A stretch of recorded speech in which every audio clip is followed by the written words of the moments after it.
if you think that I would meet the potential of his leadership with any enthusiasm, let me tell you, I think he'd be even worse.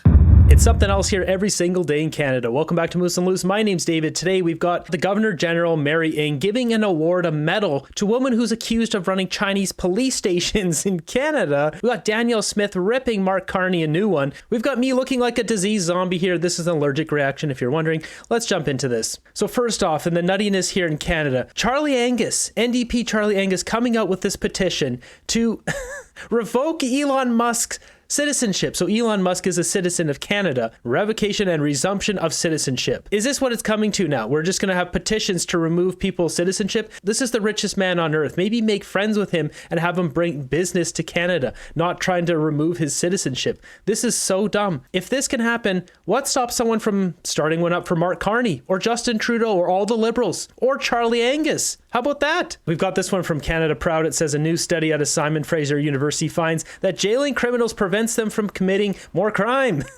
Who would have thought?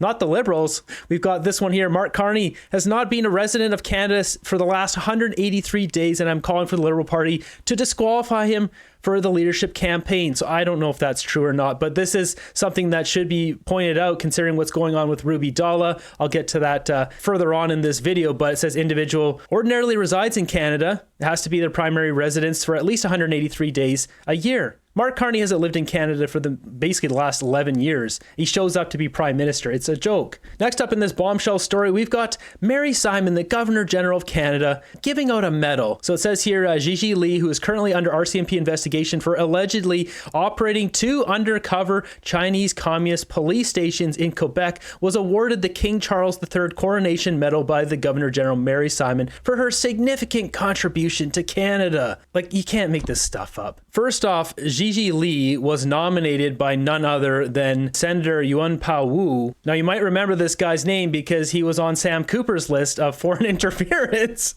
You can't. This crap is all tied together. So if we jump over to his Wikipedia page, it says here, October 27th, 2016, Wu was named to the Senate. So he's a senator. He's still an active senator, by the way, to the Senate of Canada by Prime Minister Justin Trudeau. No surprise there. As an independent, he assumed the seat on November 10th, 2016. So Trudeau put this guy in pretty quick. Trudeau got in November 4th, 2015. So just a year later, he appointed this senator. We jump over to this article here. It says Montreal Police Community Centers serve RCMP with $5 million defamation lawsuit here over police station allegations. So for anyone confused about this police station thing, basically there's Chinese buildings or whatever you want to call them that help Chinese communities with passports, etc. in Canada. But the RCMP are claiming to have evidence that they are operating Chinese police stations, basically surveillance on people in Canada. This is Gigi Lee, as we can see here, this lady who is receiving this King Charles III Coronation Medal from Mary Simon. She was recommended by Senator Yuan Pao Wu, who is unwittingly target of foreign interference, and now she's suing the RCMP for $5 million for defamation. Now, if we jump over to this article here, it's in French, but it's translated, so it might be a little bit weird, but it says the director of 2 alleged Chinese police stations in Montreal and Brossard, which are subject of RCMP investigation, received a medal from Mary Simon for exceptional achievements. What are those exceptional achievements? So it goes on to say here, a commemorative medal given to citizens who have contributed to building the Canada of today. The Chinese Family Service of Greater Montreal and the Sino Quebec Center of the South Shore, both headed by Miss Gigi Lee, have been subject of an RCMP investigation since February 2023 because they're suspected of intimidating members of the Chinese diaspora on behalf of the Chinese Communist Party. Lee's nomination was nominated by British Columbia Senator Yuan Pao Wu, a senator of Chinese origin who has often been suspected in the past of advocating for Chinese interest in Canadian politics. Now, if we go back to that day where Sam Cooper dropped the bombs here on the witting or unwitting members of foreign interference in Canada, you can see right there, he was named by Sam Cooper on this day, as well as Mary Ng, Senator Victor O. He also mentioned David Eby. Firstly, my book recounts reporting on a 2020 tape recording provided to me, where Senator Yuan Pao Wu is heard in a 47-minute private briefing with the Canada Committee 100 Society. This group included Conservative Senator Victor O as an advisory member, along with an individual officially listed in a Chinese United Front Overseas Leaders Group. The Canada Committee 100 Society is led in Vancouver by Ding Guo, a journalist who is also an advisor to British Columbia Premier David Eby. Other journalists participating in this tape-recorded meeting with Senator Wu later supported Liberal candidate Parm Bains in 2021. Bains had told these journalists he opposed Kenny Chu's Foreign Agent Registry Bill, describing it as an exclusionary policy. In the taped meeting, attendees asked Senator Wu about his stance regarding United Front Work Department community group activities in Canada. These groups, according to CSIS, are central to targeting Canadian politicians for influence and election interference. Senator Wu expressed his concerns about Canada's focus on United Front groups, stating, "Whether you belong to an organization that happens to be listed as a United Front organization should not be a litmus test," and added, "I am fighting very hard against that type of litmus test." So he's named Senator Yuen Pao Wu. Why is this guy recommending people and then Mary Simon giving out medals? You can't make up this stuff. Furthermore, if we jump over to Sam's blog here on the Bureau, he has a whole article on Senator Yuen Pao Wu here. It says in a private briefing in May 2020, Senator Yuen Pao Wu promised to shield members of Beijing's United Front from critical scrutiny in Canada for taking pro-China stances on controversial issues such as the treatment of Uyghurs. Wu's private statements call into question his public intervene role in Ottawa's upcoming Foreign Affairs Commission. So this article is from 2023. We've already had that commission now. According to experts that analyze his comments, Commissioner Mary Justice Hogue has granted Wu's late application to make legal arguments in the hearing. Oh, was that right? Justice Hogue granting Wu late application to make legal arguments. But analysts experienced in Chinese interference to say the senator who was appointed by Justin Trudeau in 2016 is legitimizing the United Front's expanding networks of influence, which has facilitated Beijing's federal election interference in 2019, according to leaked CSIS records that trigger the commission. So it goes on to say here, CSIS has affirmed that United Front is active in recruiting and grooming of Beijing's preferred candidates in Canada. And over the past 10 years, President Xi Jinping has massively increased manpower of Beijing's United Front Workforce Department that tasked its networks to influence overseas Chinese communities, foreign governments, and other actors to take actions or adopt positions supportive of Beijing's preferred policies. Donald Trump and the Americans, they know about this stuff, and they can't have Canada compromised being so close to their border. That's what we've got going on with all of this foreign interference. This whole situation is absolutely unreal. Every single one of these people are corrupt. Moving on, we've got an interview here from Candace Malcolm of Juno News with Danielle Smith. Smith is asked about Mark Carney, and she does not hold back at all. Well, I want to bring in Mark Carney into the conversation because it looks like he's going to be the new prime minister selected by Liberal insiders to lead the country. And he has long believed, he wrote a book in 2021 called Values, very committed to the green agenda, very committed to the concept of carbon tax. I think that carbon taxes aren't politically popular right now. So even Liberal leader candidates are saying that they would do away with them. But then Mark Carney says that he would propose an industrial carbon tax as well. So how do you think Mark Carney plays into this equation? And do you think that will hurt or will it benefit the discussion with President Trump and that administration? Well, I don't know. I keep hearing that the Liberals are a feminist party. There's 3 women running. Don't you think that maybe one of the women might be chosen as the successor? So we'll get to this afterwards. There's only 2 women running now. Obviously, that Ruby Dhalla has been thrown out. All kidding aside, Mark Carney is no friend of Alberta. He is the architect of the net zero banking policy and alliance, which was designed to stop funding oil and gas projects. It was designed to stop insurance companies from insuring oil and gas projects. The offensive agenda that we have, whether it's emissions caps or net zero electricity regs, all generate from Mark Carney, who's been pushing that agenda for a long period of time. So if you think that I would meet the potential of his leadership with any enthusiasm, let me tell you, I think he'd be even worse than what we see out of Justin Trudeau and Stephen Guilbeault, because he's been the one who has been advocating for these policies internationally and causing us such great harm. So That's going to require, I think any politician now who aspires to lead this country has to realize that there's certain things that are not on. Accelerating and inflating the price of energy, which is making everything more expensive for everyone, from groceries to home heating to home electricity, that is not on anymore. Punishing one region of the country out of some ideology that is being led by international bodies, that is not on anymore. Pitting one province against the other, not on anymore. And so I don't know if the Liberals are going to be able to shift in their perspective, or if that particular leadership candidate will be able to shift in his perspective. But you shouldn't be surprised to hear me say that the political leader that most aligns with the aspirations of Albertans is actually Pierre Poilievre. And I think that the kind of commentary he's talking about, making us proud to be Canadian again, saying we need a new trading partner, each other. Those are the kind of things that we all want to hear. That's really where I think Canadians are at right now. Causing us such great harm. That's what she said about Mark Carney. Danielle Smith calling it straight. She's not holding back. She wants to set the tone here straight before he even gets anointed as Prime Minister of Canada.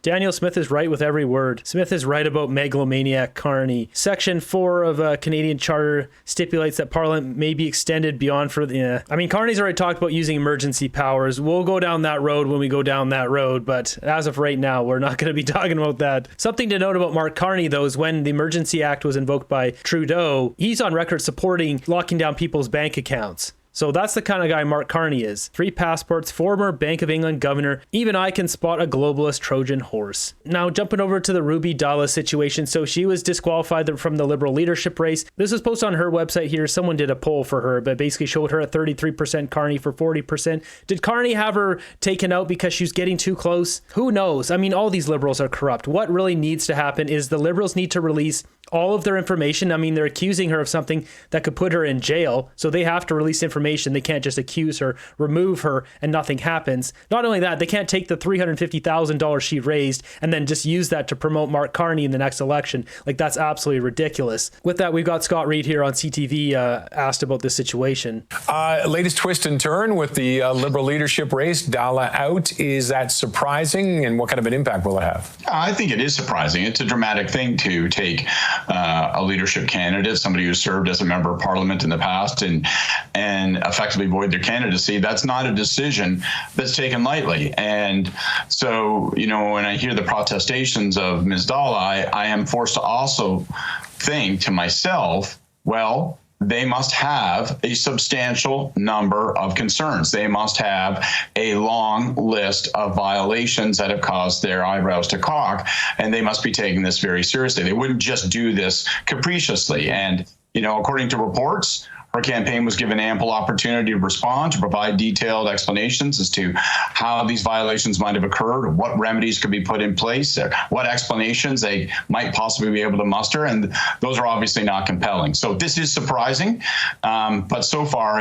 I have to say, Ruby Dhalla's explanations have left a little to be wanted. They came at her with the whole foreign interference thing. Meanwhile, we've got Mark Carney last week in Vancouver, where there was spotted a United Front CCP affiliated guy in the crowd. And it's come out that Trudeau has accepted donations for the Liberals from the Chinese Communist Party. These guys are all corrupt. So what needs to happen here is the Liberals have to release everything, proving that she's broken the rules. Otherwise, Ruby Dhalla can sue them into the Stone Age. That's the only two things that can happen here. All right, let's look ahead to the debates coming up. How will they shape up with Dhalla out now?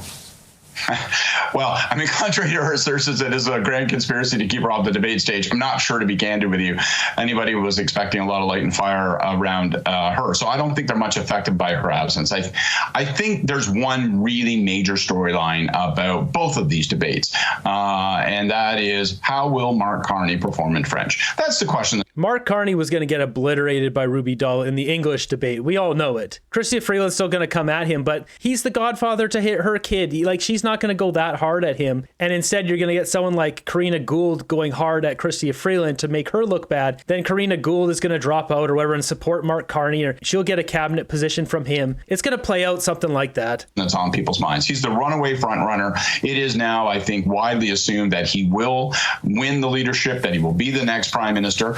And we've actually seen the polls in Quebec betray a lot of curiosity among Quebecers about him, particularly as they look at our troubles with Trump. But the question lingers, how strong is his French? How comfortable is he in his second language? And he's going to be put to the test in that first debate. All right, one last question with talking about provincial politics, the non-election in Ontario. I mean, I live in Toronto. I think I've seen about 3 campaign signs. We're heading into the last week. Scott, a shameless liberal apologist. Yeah, no kidding. Reid is a liberal drone. He's an absolute buffoon. Ruby was going to expose carbon tax, Carney corruption, so they fired her. It's most likely she was going to rip him a new one there. This is pretty plain and simple. The Liberals have to release their findings. They have to charge her or they'll get sued. That's what really should be happening here, one or the other. And all that money she fundraised needs to be refunded and not put towards Mark Carney after he wins the Liberal leadership race. Scott Reid is the biggest Kool-Aid drinker on the panel. We got people posting stuff like this, like Mark Carney funds. It says, hello Canada, found a few donations that would fall under a suspicious category. So this guy's posting here, you can see there's people donating from like New York, and you've got London, etc., places that are not in Canada. And there's a bunch more of them here. When it comes down to it, Mark Carney is their guy. He's the one who's going to win. The Liberal establishment has already picked. Listen to this absolute nonsense on the CBC here. So as Marty up north says, the Liberals are relieved that Ruby is gone. They point out that she's anti-WEF. So gang, when we were talking earlier today, this is not what we expected to be talking about. But Greg, I'm going to start with you because you're the Liberal. What do you make of this? I mean, this is the second candidate disqualified in a number of weeks, Chandra Arya, now Ruby Dhalla. We're waiting to hear more from her on the specifics of this, but what do you make of this development from the party? Strangely, I feel a bit relieved. You know, some of my friends, Liberal friends, talking about the leadership, we found a lot of Ruby Dhalla's social media postings puzzling, to say the least.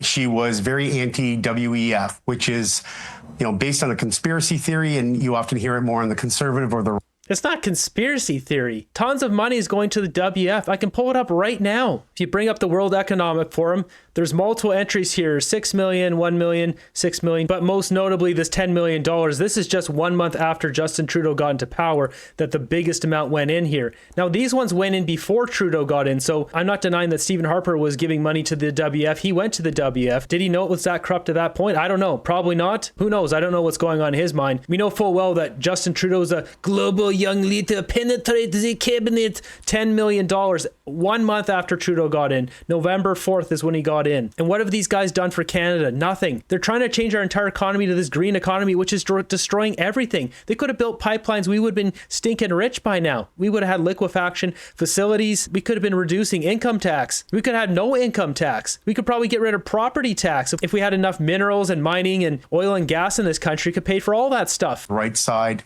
She was pretty vicious in their attacks on Prime Minister Trudeau, on Mark Carney. And, you know, I'm used to that in any leadership race. There are some people that enter it and their intention is for attention. This felt a bit different. And, you know, this is something that, you know, we talked about, and whether or not you add fuel to the fire or attention by, you know, retweeting or calling it out. But there was a lot of head scratching going on. You know, I worked on the Hill when Ruby Dhalla was an MP, and there were some problematic issues then, a very well-known McLean story at the time. Not much had been heard from her. And when I scroll through her social media, again, there's the things that I just talked about that, you know, did not seem helpful in terms of, you know, where the Liberal Party is right now after 3 terms, trying to seek a 4th term. You know, these are the same questions we would have been talking about had there been a leadership debate. They're just talking about their party and what's best for them. This party never does what's best for Canada. They should easily be able to talk about all the great things they've done for Canada, but they've done nothing but destroy Canadian lives. Like literally people, thousands of people living in tents. We've got 11 million people who have to skip a meal because life is so bad in this country. The jobs are gone. The money's gone. Everything is gone because of these guys. But if you scroll further back, there's not much in 2024, 2023 around politics, around Canada politics. Right. There's nothing wrong with being an influencer. Do I want one as my prime minister? Probably not. So Are you kidding me? We got Justin Trudeau's the biggest influencer. That narcissistic pig only cares about sticking his face in front of a camera. Trudeau's full-time job for the past 9 years is to do photo ops. He's done nothing else. Check out this clip here. So we got Germany's AfD party in Germany announces President Trump-like policies if elected tomorrow. Close the borders within 100 days, eliminate subsidies for asylum seekers, make Germany great again. Wir haben die Antworten. Wir haben einen Plan. Wir haben einen Zukunftsplan für Deutschland, den wir in den ersten 100 Tagen einer Regierungsbeteiligung angehen. Die Grenzen lückenlos schließen und jeden illegal und ohne Papiere Einreisenden zurückweisen. Und eine ganz klare Ansage an alle Welt: Die deutschen Grenzen sind dicht, liebe Freunde. So they want to close the borders, deport the illegals. It's sounding very much like Trump's campaign. Ja. Sie sind dicht. Die Versorgung von Asylbewerbern von Geld auf Sachleistungen umstellen. Sozialleistungen für nicht aufenthaltsberechtigte streichen und Rückführung im großen Stil durchführen. So it's cut off there, but basically removing the supports, all the money paid out to asylum seekers, basically prioritizing Germans again. Und ich muss Ihnen ganz ehrlich sagen, wenn es dann Remigration heißen soll, dann heißt es eben Remigration. Das Asylrecht muss endlich eingehalten werden. Asyl ist Aufenthalt auf Zeit und endet, wenn der Fluchtgrund entfällt. Versorgung von Flüchtlingen vor Ort, damit sie erst gar nicht nach Deutschland kommen. Turbo-Einbürgerung und die Verramschung des deutschen Passes, so wie es die CDU betreibt, sofort beenden. Das ist mit uns nicht zu machen. Und nach dem Vorbild der Niederlande und von Ungarn Ausstieg aus dem EU-Asylsystem. Ganz einfach. Deutschland wird unter unserer Führung aus dem EU-Asylsystem austreten. Darauf können Sie sich verlassen. Ach ja, das ist gut, ja. So we'll see what happens with election there, but basically a lot of Trump-like policies. Germany is waking up too. Been watching some of their broadcasts and see what's going on there, and they are wanting it over there now too. I think a lot of countries will start doing this. Their people want to know where their money is being spent. I think the turning point was when one of the police officers was poked by, was like an Afghan refugee, pulled out a pokey and poked the police officer in the neck, and then the police officer is no longer around. Meanwhile, you had like 3 or 4 cops standing there with their pew-pews pointed at the guy. None of them had the courage to pull the trigger. So instead, one of their own police officers perished. Like, it's just sad and pathetic. That kind of woke DEI execution of police activities like has to go. Like, if a guy's running around with a pokey, you just gotta take him out. So there we have it. More absolute craziness in Canada. Mary Simon giving out medal to someone who's being investigated by the RCMP for operating police stations in Canada. Like, you can't make this stuff up. It just gets stupider every single day. Trudeau coming out with the biggest infrastructure projects, the bullet train trying to distract what's really going on, SNC Lavalin, Chinese interference. Canada is not a real country anymore. This isn't a serious country. Like, what is this? What has Canada become?